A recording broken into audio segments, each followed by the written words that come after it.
What's up mga kabananard? Tara, walking tayo sa umaga at makasama natin ngayon ay si Owie at si Bernadette. Bale magkapatid silang dalawa at ako naman ang kanilang tour guide. Sino nga ba si Owie? Or si Kuya Owie's Vlog? Kilalanin natin siya. Si Owie ay isang nurse sa Saudi. Noel ang kanyang tunay na pangalan. Pinanganak siya December 25. Date of the birth of Jesus. Bali siya ang pangalawang anak ni Zenaida Takad at ni Johnny Takad. Ang panganay niyang kapatid ay si Sasa at ang bunso naman ay si Bernadette. Mapagmahal sa pamilya, masipag sa trabaho at mahilig din magluto at mag-upload sa Reels. May trending na snack. Ito yung tuna mayo rice nori snack. Tara, gawin natin ito. Napakadali lang. Pag meron kayong lumang kanin or bagong kanin, walang problema. Kahit ano, pwede. Tapos paglagay natin ang ating kanin, ilagay naman natin ang tuna. Meron yung iba gumagamit ng corn tuna or kahit anong tuna. Basta tuna. Masarap yan. Ayan. O, ilagay na natin ang ating mayo. Gumamit ako dito yung mayonnaise na may flavor siya na ham. Pero kayo, pwede rin naman kayo gumamit ng ordinary mayo. At ayun na nga, sinunod ko na ang cheese. Ayan, kahit anong cheese. At naglagay rin ako ng konting toyo para naman may konting twist. Pero optional lang ito. Optional lang din kung meron kayong sesame oil para mas masarap. Tapos, imekos-mekos na yan. Mekos-mekos. Ayan, wala. Ayan. Tikiman time na guys, kaya kinuha ko na ating nori. Ito nga pala yung nori ko na may cheese flavor. Kaya yung powder niya, naku, ang bango-bango. Ayan, maglalagay lang tayo ng ating mixture sa ating nori. Tapos, ayan na guys. Subo na yan, salpak na. Aba, ang sarap nito guys. Alam mo, mas masarap pa siya sa baked sushi. Napakadali lang gawin at simpleng-simple lang yung mga ingredients niya.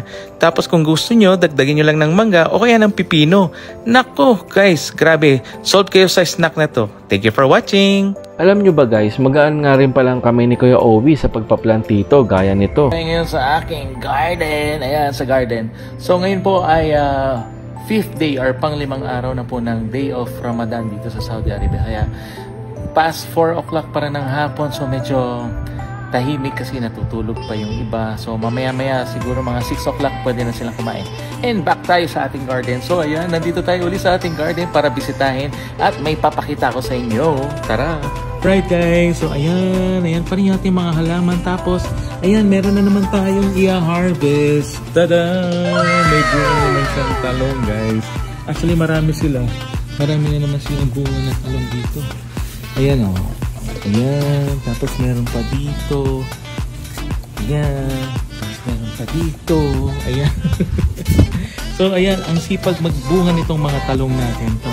Nakakatuwa itong mga talong at mga tanim natin kasi napaka, ano ba dito, stress reliever ko yan. So, sobrang nakakawala ng stress kapag nandito ako sa garden at binibili natin. Tapos, tingnan nyo guys, alam itong oregano na to, maganda tong as herbal, gamot sa ubo. Tapos, isang stick lang siya, tinusok ko siyang ganyan. Tapos, ayan, tingnan nyo, lumaylay na yung tubo niya. Sobra yung tubo niya sa both sides, sa lahat ng parte. Ayan, tingnan nyo, oh. Grabe yung tubo ng oregano. Magamit natin to sa susunod. Tapos, meron naman ako ditong dagdag na, alam niyo ba guys kung ano ito? Ito ay celery. Ayan yung celery. Nakita ko lang to sa Kabayan Store na binibenta nila na nasa maliit pa lang na plastic cups. Tapos, ayun, bumili ako. Tapos, ayan, tingnan nyo guys. Ang lago-lago na. Ayan, meron na tayong magagamit sa ating pansit, sa ating lumpiang sariwa, at sa kung ano-ano pa. Yan o. Oh, ganda niyan. Sarap, sarap sa pansit. Tsaka maganda rin to sa sa pampababa ng blood pressure. Yan, kung hypertensive kayo. Para siyang kinchay. Ayan guys, tapos of course, ang ating kamatis. Guys, tingnan nyo. Ayan, oh guys, nahihinog na siya. Tapos, sa ibang parte dito, nagsitubuan sila. Tapos, ayan, mamumulaklak pa siya. Ayan, mamumulaklak na naman. Tapos, kailan ko lang napansin, kasi may mga kamatis pa rin tayo dito. Ayan, may namumulaklak pa. May mga namumulaklak pa na mga kamatis. Ayan, tapos, may isa pa palang bunga. May bunga pa palang isa, oh. Kahapon ko lang nakita, kasi kahapon, nagpunta naman ako dito sa garden natin para i-harvest yung mga yung mga sibuyas na may mga laman na. So, kaya yung iba dito, luminis na sila. Wala na masyado kasi pinitas na natin yung sibuyas. Yung Mga sibuyas natin, syempre, mayroong mga namulaklak. Ayan. Tapos, meron na rin silang buto dyan. So, kapakita ko sa inyo na may buto yan sa loob. Saan ba yung isa? Meron siyang buto. Tapos, nakaready na yung ating punla. Ayan, guys. Yan. So, pagka pinisat nyo yan, ayan, guys. Nawala siya. Ayan. So, may mga buto yan sa loob na kulay itim. Ayan, oh. Yan ang buto niya, guys. Tapos, itatanim natin yan. Maliliit lang yung mga buto niyan. Yan ang buto ng sibuyas. Tapos, patutubuin natin sila. Tapos, ito, naka-ready na yung ating mga tataniman dyan. Patutubuin natin dyan muna yung ating mga sibuyas dyan. And, of course, meron din akong punla ng sili. Yan. Mga sili yan. Oh, ang bibilis. Kaya kailangan ko na uli mag-ipon ng lupa na maganda para pag lumaki na sila, ililipat na natin sila. And karagdagan sa atin ay ang tada!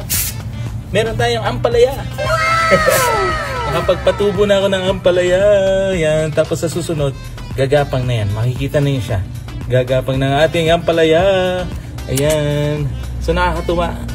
Ang tagal kong naghintay para sa pagtubo ng ampalaya na to. Yan, sana lumaki ka at magbunga ng marami. Ayan, guys. So ang ating luya, ayan, medyo may laman na yan sa loob. Tinanggal ko lang yung mga natuyo, pero try natin mag-harvest sa susunod na video. And of course, ito, nakahingi ako ng rosemary. Ang bango-bango nito, guys. Rosemary. Ito yung nilalagay sa steak kapag nagluluto sila ng steak sa pan, tapos lalagyan sila ng butter, tapos yan, try din natin kung mag-steak tayo soon or later. Galing to kay Ate Winnie. Thank you, Ate Winnie, sa pagbibigay nito kasi marami sila nito. And of course, ang ating tanglad. Sa madaling sabi, multitasking at madali rin siyang kausap. So ito, anong feeling? Uy! Sarap! Sarap! Parang na-burn mo lahat ng fats mo sa katawan mo. Nature lover din kasi itong si Kuya Owie, multitasking. So nangyari na yung inaantay namin na after 5 years umuwi din si Owie at nakabanding ulit namin siya. At eto pa, pro champion sa singing itong si Kuya Owie sa Saudi. Pakinggan natin ang boses niya. And please, don't forget to subscribe. Kuya Owie's covers. And for today's video, let's sing Palagi by TJ Monterde. Requested by Lee. Di man araw-araw na nakangiti, ilang beses na rin tayong hindi di na mabilang ang ating mga tampuhan.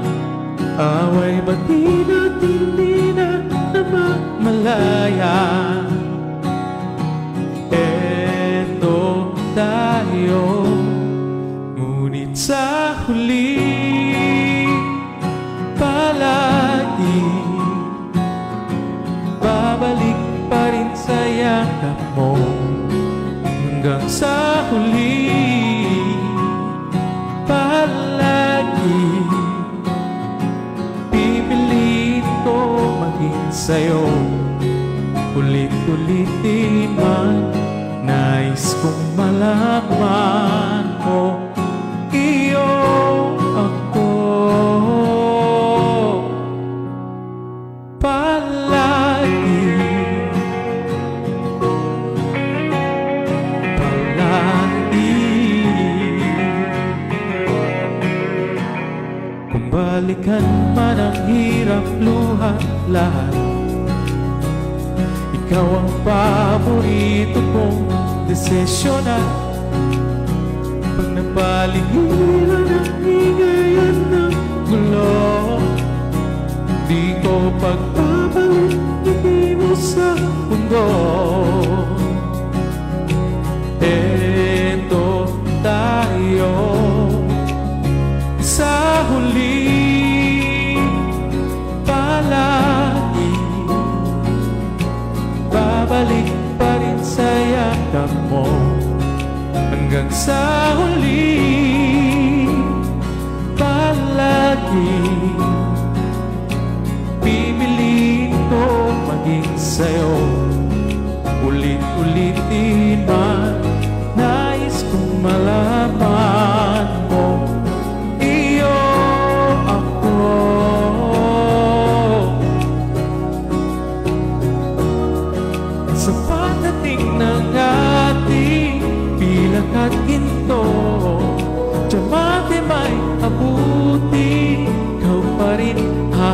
bituin at natangi kong dalangin hanggang sa huling siglo.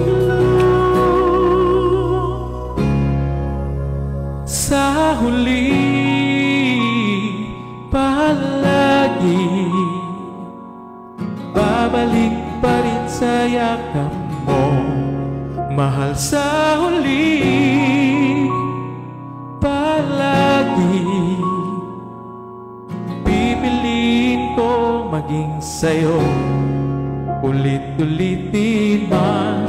Nais kong malaman mo iyo ako palagi.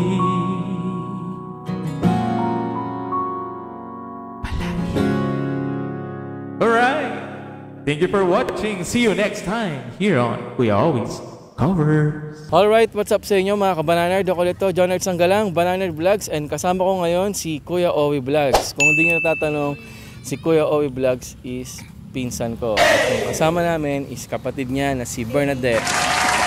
So, eto, fast talk tayo eh. Sige. Introduce yourself. Introduce yourself.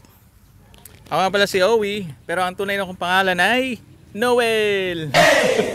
Eto, Owie, naalala mo pa ba to? Sa almusal, anong masarap na blank sa mainit na kape? Pandesal, tinapay. Sa sapatos, Nike o New Balance? New Balance. Yan o. New Balance. 7-Eleven o Alphamart? Alphamart. Bago na yan eh. Jollibee o McDo? Jollibee. Bida-bida. Pure Gold o Save More? Pure Gold kasi mahilig ako sa gold. Lights on or lights off? Lights off para may thrill. Face or body? Face ako. Face talaga ako. Mama or papa? Both. Hindi pwedeng isa. Both. Hot or cold? Ever since, hindi ako mahilig sa cold. Kaya hot tayo. Alright, so ito si Owie. 5 years nang hindi umuwi. So, yes. na-miss namin siya. So, kaya ito, nag-exercise kami dito sa Forest Park. Kaya, tapos na kami mag-walking. Yes. So, dito na namin tatapusin yung vlog namin. So, kung di pa kayo napag-subscribe sa YouTube channel namin, Jonard Sanggalang. Subscribe to Jonard Sanggalang, please. Okay, so hanggang dito na lang. Peace. God bless. Thank you mga kabananerd! Hey!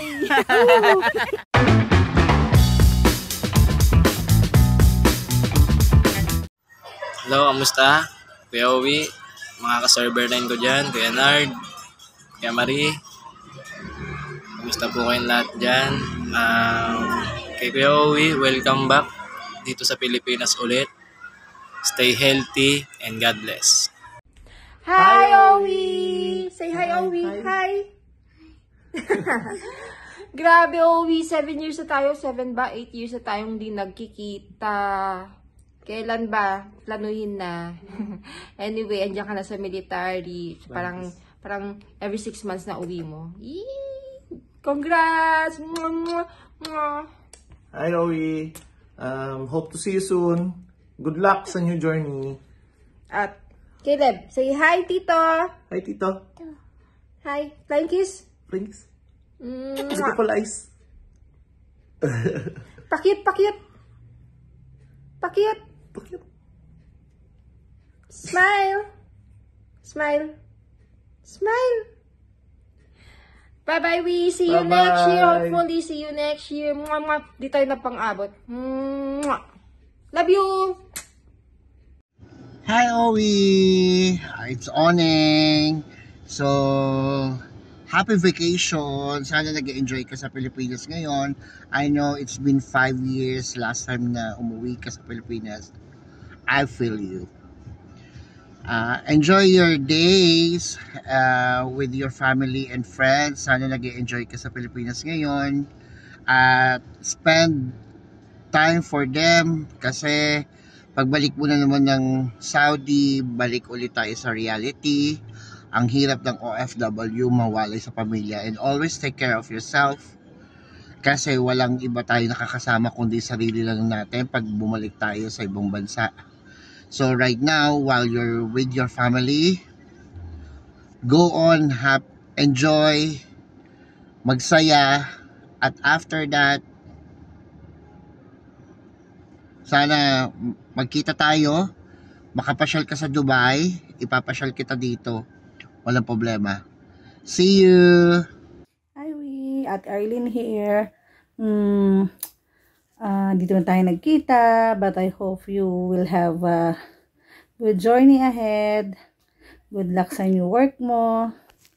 And sana sa susunod na uwi mo, kita-kits naman tayo, ha? Bye-bye. Good luck.